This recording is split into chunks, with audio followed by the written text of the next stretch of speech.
By now, much of America knows the name David Dorn. He was a 77-year-old black man, a retired police captain, and he was shot in the head last week in St. Louis trying to protect his friend's pawn shop from looters. Now, the face that you might not know is this one. This is 24-year-old Stephan Cannon, who was arrested yesterday in connection with that shooting. Notice how he's not a white cop.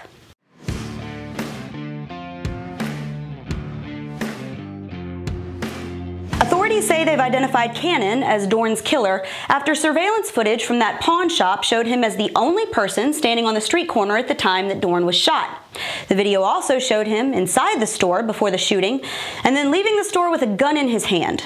Shell casings were also reportedly found where he was standing on the corner.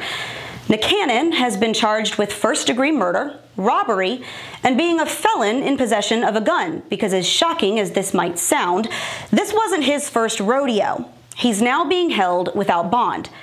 But unfortunately, Dorn is not the only black person to have lost his life in all of this insanity. Dave Patrick Underwood was shot in what appears to have been a drive-by shooting, as he and several other contracted federal officers were monitoring a protest in Oakland, California.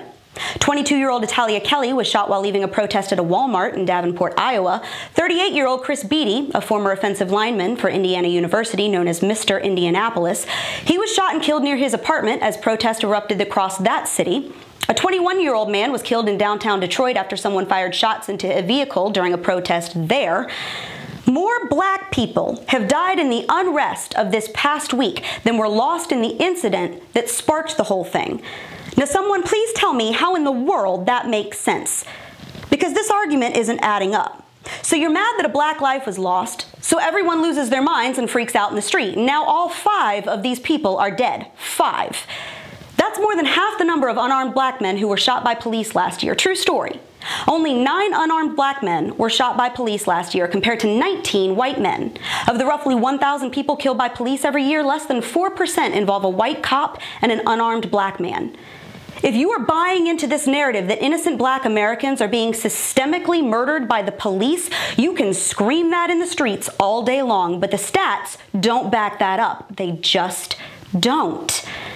And if you're demanding that we have a conversation about policing in black communities, it can't be a conversation that omits key relevant factors like this one that might be uncomfortable to you. Or like the fact that while black Americans make up only about 13% of the U.S. population, blacks commit more than 50% of homicides at a rate nearly 7 times higher than whites. They also make up nearly half of all homicide victims. A black person is over 6 times more likely to be the victim of a homicide than a white person. 93% of black homicide victims were killed by a black offender. Between 2011 and 2013, 38.5% of people arrested for murder, manslaughter, rape, robbery, and aggravated assault were black. Their victims, also majority black.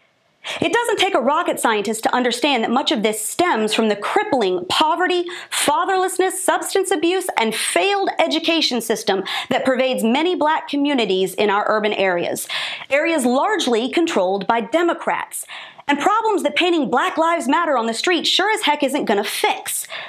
Taking down a Confederate monument is not going to put black dads back in the home. Renaming a street isn't going to increase graduation rates in inner city schools. Taking a knee doesn't get a young black woman a job. And all the anti-cop protests in the world are not going to stop gang violence. Liberal policies create the cesspool of social problems that become breeding grounds for crime and lead to an increase in policing. This is not difficult, people.